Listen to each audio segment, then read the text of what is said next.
سلامونه او نیکې هیلې احترامات مې ونیئ قدرمنو اورېدونکو دا هم د نن سهار تازه خبر لومړی سر کې زموږ د یوټیوب چینل هم در سره سبسکرایب کړئ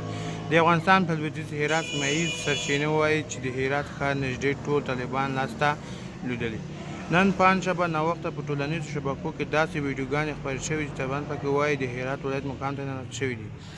او طالبان همداراز د هېواد په ځینو نورو برخو کې په ځانګړې توګه کندهار ښار کې پرمختګ خبره کوي بل لور ته په سویل ولایت هلمند ځایي سرچینې وایي چې د مرکز لښکرګاه ځینې دولتي ودانیو چارواکي وتلي او شوروا پوځي اډې ته تللي دي سرچینې په وینا د لښکرګاه په هوا کې چورلکې ګرځي او ځینې ځایي چارواکي یې شراب اډې ته لېږدولي دي دا په داسې حال کې ده چې د سرچینې په وینا له یوې میاشتې وروسته نن په لښکرګاه ښار کې ډزې غږونه نه دي اورېدل شوي رسمي سرچینو تر اوسه په دې تړاو هېڅکله څه نه دي ویلي چې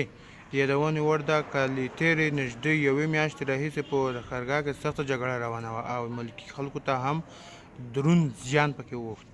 په وروستیو تحولاتو کې طالبانو ادعا کړې چې د بادغیس مرکز کالانو یې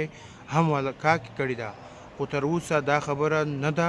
تایید شوې په یوه ویډیو کې طالبانو غړي وایي د هرات امنیه قومندانۍ پرې نیولې او په دې قومندانۍ کې د پولیسو لسګونه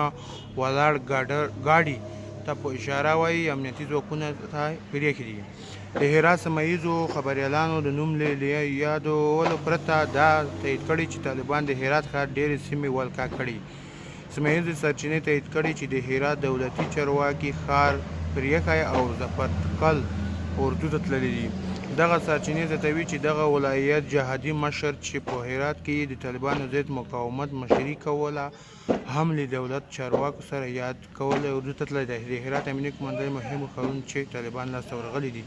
قدرمنو اورېدونکو بیا هم یادونه کوم چې زموږ د یوټیوب چینل در سره سبسکرایب کړئ